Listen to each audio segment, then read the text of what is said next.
ಪ್ರೀತಿಯ ದ್ವಿತೀಯ PUC ವಿದ್ಯಾರ್ಥಿಗಳೇ, ಬನ್ನಿ ಇವತ್ತು ಸಂಪೂರ್ಣವಾಗಿ ಕನ್ನಡ ಗ್ರಾಮರನ್ನು ಒಂದು 4 ವಿಡಿಯೋಗಳಲ್ಲಿ ಸಂಪೂರ್ಣವಾಗಿ ಕಲಿತುಬಿಟ್ಟು ಎಕ್ಸಾಮಲ್ಲಿ ಔಟ್ ಆಫ್ ಅಂಕಗಳನ್ನು ತೆಗೆದುಕೊಳ್ಳೋಣ. ಭಾಷಾಭ್ಯಾಸ ಅಂತ ಒಂದು ನಿಮಗೆ ಆ್ಯನ್ಯುವಲ್ ಎಕ್ಸಾಮಲ್ಲಿ, ಪ್ರಿಪೇಟರಿ ಎಕ್ಸಾಮಲ್ಲಿ, ಎಲ್ಲ ಎಕ್ಸಾಮ್ಗಳಲ್ಲೂ ಒಂದು ಪಾರ್ಟ್ ಇರುತ್ತೆ, ಭಾಗ ಸಪ್ರೇಟಾಗಿ. ಭಾಷಾಭ್ಯಾಸ ಅಂದರೆ ಗ್ರಾಮರ್ ಭಾಗ ಅಂತ ಯಾವ ರೀತಿಯಾಗಿ ಕೊಟ್ಟಿರ್ತಾರೆ ಅನ್ನೋದನ್ನು ನೋಡೋಣ. ಈ ಕೆಳಗಿನ ಪ್ರಶ್ನೆಗಳಲ್ಲಿ ಯಾವುದಾದರೂ 4 ಪ್ರಶ್ನೆಗಳಿಗೆ ಸೂಚನೆಗೆ ಅನುಗುಣವಾಗಿ ಬರೆಯಿರಿ. ಅಂದರೆ ಮೊದಲು ತಾವುಗಳು ಪ್ರತಿಯೊಂದು ಹೆಡ್ಡಿಂಗನ್ನು ಚೆನ್ನಾಗಿ ಓದ್ಕೋಬೇಕು. ಏನು 45ನೆಯ ಪ್ರಶ್ನೆ, 2 ಪದಗಳ ನಾನಾರ್ಥಕಗಳನ್ನು ಬರೆಯಿರಿ. ಎಷ್ಟು ನೀಟಾಗಿದೆ ನೋಡಿ. ನಾನಾರ್ಥಕಗಳನ್ನು ಬರೆಯಿರಿ ಅಂದರೆ ಅರ್ಥವೇನು ಅಂತ ಹೇಳಿದರೆ, ನೀವು ಮೊದಲು ಇದನ್ನು ನೋಡಬೇಕು. ಏನಂತ ಇದೆ ನಾನಾರ್ಥಕ ಅಂತ ಹೇಳಿದರೆ, ಇಂಗ್ಲೀಷಲ್ಲಿ ಏನು ಸಿನೋನಿಮ್ಸ್ ಅಂತ ಹೇಳ್ತೀವಿ, ಹೌದಲ್ವಾ? ಸಿನೋನಿಮ್ಸ್ ಅಂತ. ಸಿನೋನಿಮ್ಸ್ ಅಂದರೆ ಏನು ಮಕ್ಕಳೇ? ಸಿನೋನಿಮ್ಸ್ ಅಂತ ಹೇಳಿದರೆ ಏನು ಹೇಳ್ತೀವಿ ಹೇಳಿ ನೋಡೋಣ. ಸಿನೋನಿಮ್ಸ್ ಅಂತ ಹೇಳಿದರೆ ಸಿಮಿಲರ್ ಮೀನಿಂಗ್ಸ್ ಅಂತ.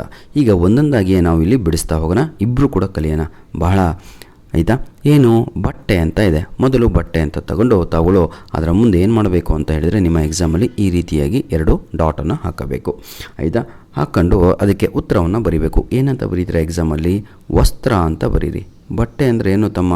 ವಸ್ತ್ರ ಅಂತ, ಹೌದಲ್ವಾ? ನೋಡಿ, ಬಟ್ಟೆ ಅಂತ ಬರ್ಕೊಂಡು, ಆಯಿತಾ?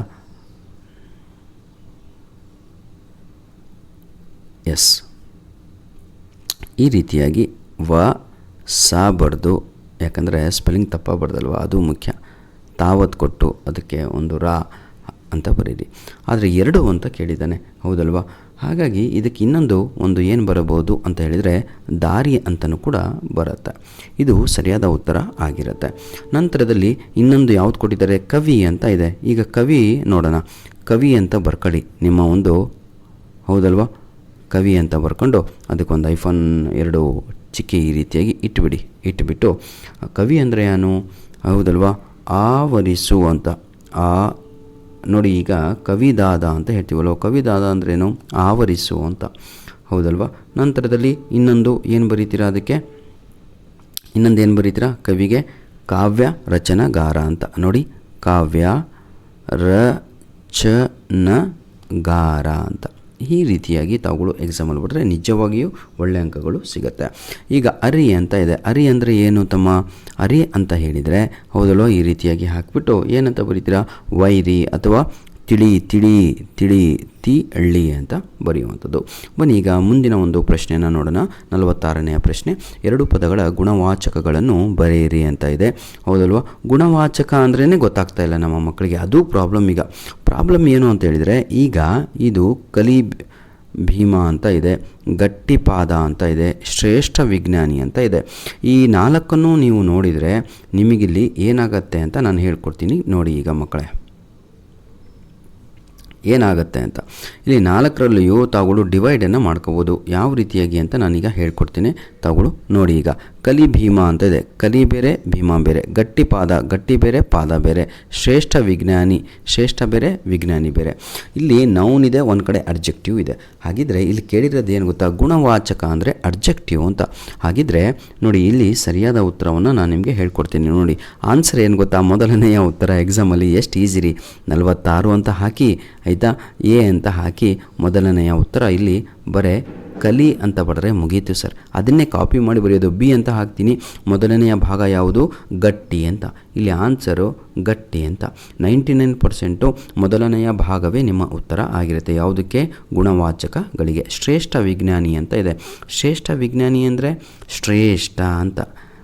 ಒಂದು ನೌನನ್ನು ಯಾವುದು ಏನಂತಿರುತ್ತೆ ಕ್ವಾಲಿಫೈ ಮಾಡುತ್ತೋ ಅದೇ ಇಲ್ಲಿ ಗುಣವಾಚಕ ಆಗತ್ತೆ. ನಾಮಪದವನ್ನು ಅರ್ಥ ಆಗತ್ರಿ. ಎಂತಹ ಭೀಮ? ಭೀಮ. ಎಂತಹ ಪಾದ?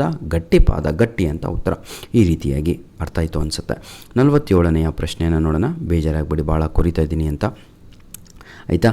ಇಲ್ಲಿ ಯೋಗಿ ಅಂತ ಇದೆ, ಹೌದಲ್ಲ? ಪರೀಕ್ಷಿಸು ಅಂತ ಇದೆ, ಯಶ ಅಂತ ಇದೆ. ಇದು ಬಹಳ ಈಸಿ ಕಣ್ರಿ. ಯೋಗಿ ಇದನ್ನು ಗಟ್ಟು ಹೊಡೆದು ಬಿಡಬೇಕು. ಒಂದು ನಿಮಗೆ ಇದರ ಬಗ್ಗೆ ಒಂದು ವಿಡಿಯೋ ಮಾಡಿ ಕೊಡ್ತೇನೆ, ಆಯಿತಾ? ಯಾವುದ್ಯಾವುದು ಗಟ್ಟು ಹೊಡೆಯುವುದು ಅಂತ. ಯೋಗಿ ಅಂತ ಇದೆ.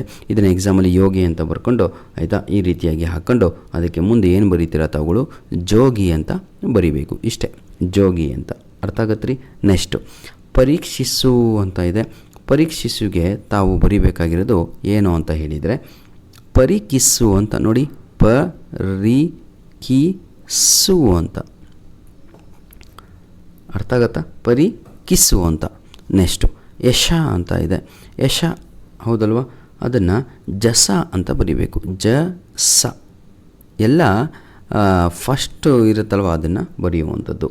ಬನ್ನಿ ನೆಕ್ಸ್ಟು ಇಲ್ಲಿ ಕ್ರಿಯಾಪದಗಳ ಧಾತುವನ್ನು ಗುರುತಿಸಿ ಅಂತ ಇದೆ. ಯಾವುದು? 48ನೆಯ ಪ್ರಶ್ನೆ. ಓದಿದನು ಅಂತ ಇದೆ, ಹಾಗೂ ಬೀಸುತ್ತಿತ್ತು ಅಂತ ಇದೆ, ಹಾಗೂ ಹಾಡುವಳು ಅಂತ ಇದೆ. ಈಗ ಧಾತುವನ್ನು ಹೇಗೆ ಗುರುತಿಸುವುದು? ಇದು ಕೂಡ 99% ನಾನು ನೋಡಿದ ಹಾಗೆ ಮೊದಲನೆಯ ಭಾಗದಲ್ಲೇ ಬರುವಂಥದ್ದಾಗಿರುತ್ತೆ. ಇಲ್ಲಿ ನೋಡಿ, ಓದಿದನು ಏನಿದು? ಬೀಸುತ್ತಿತ್ತು, ಹಾಡುವಳು. ಓದಿದನು, ಬೀಸುತ್ತಿತ್ತು, ಹಾಡುವಳು. ಈಗ ನನ್ನ ಶಾರ್ಟ್ಕಟ್ಟು 48ನೆಯ ಆಯಿತಾ. ಏನಿದು? ಮೊದಲನೆಯದು ಕ್ರಿಯಾಪದಗಳ ಧಾತು ಗುರುತಿಸಿ ಅಂತ ಇದೆ. ಏನು ಗೊತ್ತಾ? ಕ್ರಿಯಾಪದ ಅಂದರೆ ವರ್ಬ್ ಅಂತ. ಇದರ ಧಾತು ಓದಿ ಎಲ್ಲಿಂದ ಬಂತು? ಇದು ಆಯಿತಾ. ಓದಿ ಅದು ಆಮೇಲೆ ಬರುವಂಥದ್ದು. ಮೊದಲು ವರ್ಡ್ ಯಾವುದು ಅದರದ್ದು ಬೇಸಿಕ್ಕು ಅಂದರೆ ಓದು ಅಂತ. ಮೊದಲನೆಯ ಉತ್ತರ ಓದು ಅಂತ. ಬೀಸುತ್ತಿತ್ತು ಅಂತ ಇದೆ, ಹೌದಲ್ವಾ? ಈಗ ಸೆಕೆಂಡ್ ಒನ್ ನೋಡ್ತಾ ಇದ್ದೀವಿ ನಾವು. ಬೀಸುತ್ತಿತ್ತು, ಇದಕ್ಕೆ ಬೀಸು ಅನ್ನುವಂಥದ್ದೇ ಬೇಸಿಕ್ ವರ್ಡು, ಧಾತು ಆಗಿರುತ್ತೆ. ಬೀಸು ಅನ್ನುವಂಥದ್ದೇ. ಅರ್ಥ ಆಗತ್ತೆ ರೀ ಎಲ್ಲರಿಗೂ? Very good. ಈಗ ಹಾಡುವಳು ಅಂತ ಇದೆ, ಇದು ಕೂಡ ಅಷ್ಟೇ, ಹೌದಲ್ವಾ? ರೆಡಿಯಾಗಿದೆ. ಹಾಡು ಅಂತಲೇ ಬರೆಯೋದು, ಹಾಡು ಅಂತ. ಭಾಳ ಈಸಿ ಕಣ್ರಿ. ಕ್ರಿಯಾಪದ ಅಂತ ಹೇಳಿದರೆ ವರ್ಬ್ ಅಂತ. ಅರ್ಥ ಆಯ್ತಲ್ವಾ? ಕ್ರಿಯೆಯನ್ನು ಯಾವುದು ಸೂಚಿಸುತ್ತದೋ ಯಾವ ವರ್ಡು ಅದನ್ನೇ ಕ್ರಿಯಾಪದ ಅಂತ ಕರಿತೀವಿ. ಈಗ ಇಲ್ಲಿ ಒಳು, ತಿತ್ತು, ವನು ಅವೆಲ್ಲ ಕ್ರಿಯಾಪದಗಳೆಲ್ಲ ಮೊದಲನೆಯ ಭಾಗ ಅದೇ ಅಲ್ವಾ. ಒರಿಜಿನಲ್ ಯಾವುದು? ಓದು ಅಂತ. ಅದೇ ಧಾತು ಆಗಿರುತ್ತೆ. ಅರ್ಥ ಆಗುತ್ತೆ ಅನಿಸುತ್ತೆ ಎಲ್ಲರಿಗೂ ಕೂಡ ಈಸಿಯಾಗಿ. ಬನ್ನಿ ಈಗ 49ನೆಯ ಪ್ರಶ್ನೆ ನೋಡೋಣ. 2 ನುಡಿಗಟ್ಟುಗಳನ್ನು ನಿಮ್ಮ ಸ್ವಂತ ವಾಕ್ಯಗಳಲ್ಲಿ ಬಳಸಿ ಬರೆಯಿರಿ ಅಂತ ಇದೆ, ಹೌದಲ್ವಾ? ಏನೇನು ಕೊಟ್ಟಿದ್ದಾರೆ ಅಂತ ನೋಡೋಣ. ಕಾಳು ಕೀಳು ಅಂತ ಇದೆ, ರಾಮಬಾಣ ಅಂತ ಇದೆ, ಗಾಳಿ ಸುದ್ದಿ ಅಂತ ಇದೆ. ನೋಡಿರಿ ಸರ್, ಆದಷ್ಟು 3 ಕೂಡ ಎಕ್ಸಾಮಲ್ಲಿ ಬರೆದ್ರೆ ಬಹಳ ಒಳ್ಳೆಯದು. ಯಾವುದಾದ್ರೂ ತಪ್ಪಿದರೆ ಇನ್ನೊಂದಕ್ಕೆ ನಿಮಗೆ ಏನು ಮಾಡ್ತಾರೆ? ಅವರು ಒಳ್ಳೆಯ ಅಂಕಗಳನ್ನು ಕೊಡ್ತಾರೆ, ಹೌದಲ್ವಾ? ಕಾಲು ಕೀಳು ಅಂದರೆ ಅಲ್ಲಿಂದ ಪಲಾಯನ ಆಗುವಂಥದ್ದು. ಅರ್ಥ ಆಗತ್ತಲ್ವ? ಶಿಕ್ಷೆ ಏನೋ ಯಾರಾದರೂ ತೊಂದರೆಯಲ್ಲಿ ಸಿಲುಕಿ ಹಾಕಿಕೊಂಡಾಗ ನಾವು ಆ ಜಾಗದಿಂದ ಕಾಲನ್ನು ಕೀಳುತ್ತೇವೆ ಅಂತ. ಹೆಲ್ಪ್ ಮಾಡಬೇಕಾಗತ್ತಲ್ಲ ಅಂತ ಪಲಾಯನ ಅಂತ ಆ ಪ್ಲೇಸಿಂದ ಆಗೋದು, ಹೌದಲ್ವಾ? ಗಾಳಿ ಸುದ್ದಿ ಅಂತ ಹೇಳಿದರೆ ಗಾಸಿಪ್ ಮಾಡುವಂಥದ್ದು, ಗಾಸಿಪಿಂಗ್. ನಾವು ಬೇರೆಯವರ ಬಗ್ಗೆ ಸದಾ ಗಾಳಿ ಸುದ್ದಿ ಮಾಡ್ತೇವೆ. ನಿಮಗೆ ನೋಡಿ ಆಯಿತಾ, ಬರೀಬೇಕು. ಇಲ್ಲಿ ಅನ್ಯ ದೇಶೀಯ 2 ಪದಗಳನ್ನು ಬರೀರಿ ಅಂತ ಇದೆ. ಯಾವ್ದು ಬರೆದ್ರೂ ಆನ್ಸರು. ಇದರ ಬಗ್ಗೆ ಸಂಪೂರ್ಣವಾಗಿ ಸಪ್ರೇಟಾಗಿ ಒಂದು ವಿಡಿಯೋ, ಅನ್ಯ ದೇಶೀಯ ಪದಗಳು ಅಂತ ಹಾಕ್ಬಿಟ್ಟು ಒಂದು ವಿಡಿಯೋನೇ ನಿಮಗೆ ಮಾಡಿಕೊಡ್ತೇನೆ. ಅದನ್ನು ತಾವುಗಳು ಚೆನ್ನಾಗಿ ಕಲಿಬೇಕು. ಇದಾದ ಮೇಲೆ ಪ್ರೀತಿಯ ವಿದ್ಯಾರ್ಥಿಗಳೇ, ಪ್ರತಿಯೊಬ್ಬರಿಗೂ ಕೂಡ ಒಂದು ನಿಮಗೆ ಪ್ರಬಂಧ ಬರೆಯಿರಿ ಅಂತ ಬರುತ್ತೆ. ಇದರಷ್ಟು ಈಸಿ ಯಾವುದೂ ಅಲ್ಲ, ಇದನ್ನು ಬಿಡಬಾರ್ದು ಎಕ್ಸಾಮಲ್ಲಿ ಯಾವುದೇ ಕಾರಣಕ್ಕೂ. ವಿದ್ಯಾರ್ಥಿ ಜೀವನದಲ್ಲಿ ಗ್ರಂಥಾಲಯದ ಮಹತ್ವ, importance of library in the life of students ಅಂತ. ಜೀವನದ, ಹೌದಲ್ವಾ? ಇಷ್ಟು ಈಸಿ ಯಾವುದೂ ಅಲ್ಲ ಸರ್. ನೋಡಿ, ವಿಶ್ವ ಚದುರಂಗ ಚೆಸ್ನಲ್ಲಿ ಭಾರತೀಯರ ಸಾಧನೆ, ಇವೆಲ್ಲ ಏನಾಗುತ್ತೆ ಅಂದರೆ ಸ್ವಲ್ಪ ಡಿಫಿಕಲ್ಟ್ ಆಗುತ್ತೆ. ಡಿಫಿಕಲ್ಟ್ ಲೆವೆಲ್ ಕ್ವಶನ್ಸ್ ಇದು ಈಸಿ ಲೆವೆಲ್ಲು. ಇದನ್ನು ತಗೊಂಡು ಪೇಜ್ ಗಂಟಲೆ ತುಂಬಿಸ್ಬೋದು. ಆರಾಮಾಗಿ 4 ಅಂಕಗಳನ್ನು ತಗೊಳ್ಳೋ ಎಕ್ಸಾಮಲ್ಲಿ ಪಡಿಬೋದು. ಬನ್ನಿ ವಿದ್ಯಾರ್ಥಿಗಳು, ಇದಾದ ತಕ್ಷಣ ನಿಮಗೆ ಲೆಟರ್ ರೈಟಿಂಗ್ ಇರುತ್ತೆ. 2 ಲೆಟ್ರನ್ನು ಕೊಡ್ತಾರೆ. ಲೆಟರ್ ರೈಟಿಂಗ್ ಬರೆಯುವ ಸಮಯದಲ್ಲಿ ತಾವುಗಳು ಬಹಳ ತಪ್ಪನ್ನು ಮಾಡ್ತಾಯಿದ್ದೀರಾ. ಹಾಗಾಗಿ ಇದು ಇನ್ಫಾರ್ಮಲ್ ಲೆಟರು, ನಿಮಗೂ ಗೊತ್ತಲ್ವಾ? ಇದನ್ನು ನಾವು ಇನ್ಫಾರ್ಮಲ್ ಲೆಟರ್ ಅಂತ ಕರಿತೀವಿ. ಯಾವುದನ್ನು? ಈ ಒಂದು ಪತ್ರವನ್ನು. ಇದು ಇನ್ಫಾರ್ಮಲ್ ಆಯಿತಾ. ಔಪಚಾರಿಕ ಅನೌಪಚಾರಿಕ ಪತ್ರಗಳು, ಹೌದಲ್ವಾ? ಅನಿಸುತ್ತೆ. ಏನಾದರೂ ತಪ್ಪಾದರೆ ಕ್ಷಮಿಸಬೇಕು, ಆಯಿತಾ. ಇದನ್ನು ನಾವು ಫಾರ್ಮಲ್ ಲೆಟರ್ ಅಂತ ಕರಿತೀವಿ. ಧನ್ಯವಾದಗಳು. ಇನ್ನು ಮುಂದಿನ ಭಾಗದಲ್ಲಿ ನಿಮಗೆ ನಾನು ಲೆಟರ್ ರೈಟಿಂಗು ಹಾಗೂ ಯಾವುದೇ ಪ್ರಬಂಧ ಹಾಗೂ ಅನ್ಯ ದೇಶೀಯ ಪದಗಳು ಇದರ ಬಗ್ಗೆ ಸಂಪೂರ್ಣವಾಗಿ ಸಪ್ರೇಟ್ ವಿಡಿಯೋ ಮಾಡಿ ಹಾಕಿಕೊಡ್ತೇನೆ ಅಂತ ಹೇಳ್ತಾ ವಿಡಿಯೋನ ಇಲ್ಲಿಗೆ ಮುಗಿಸ್ತಾ ಇದ್ದೇನೆ. ಧನ್ಯವಾದಗಳು.